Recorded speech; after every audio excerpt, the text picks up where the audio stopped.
Dalam sebuah insiden yang terekam, pengangkut personel lapis baja M113 milik Angkatan Bersenjata Ukraina secara tidak sengaja berpapasan dengan kelompok lapis baja Rusia yang sedang bergerak menuju serangan di arah Orekhov.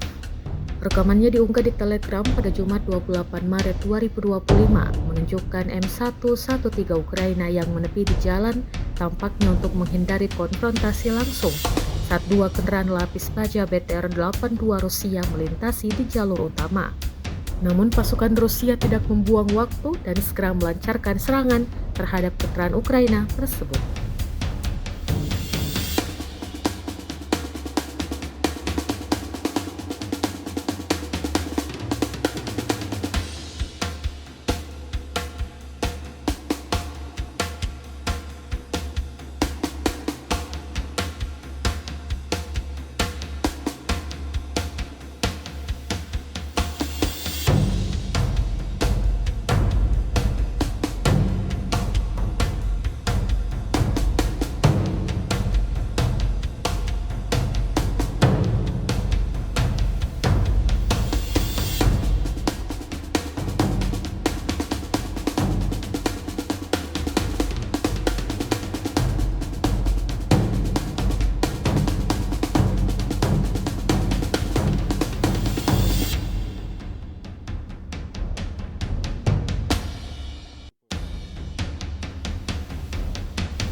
Download Tribun X sekarang, menghadirkan lokal menjadi Indonesia.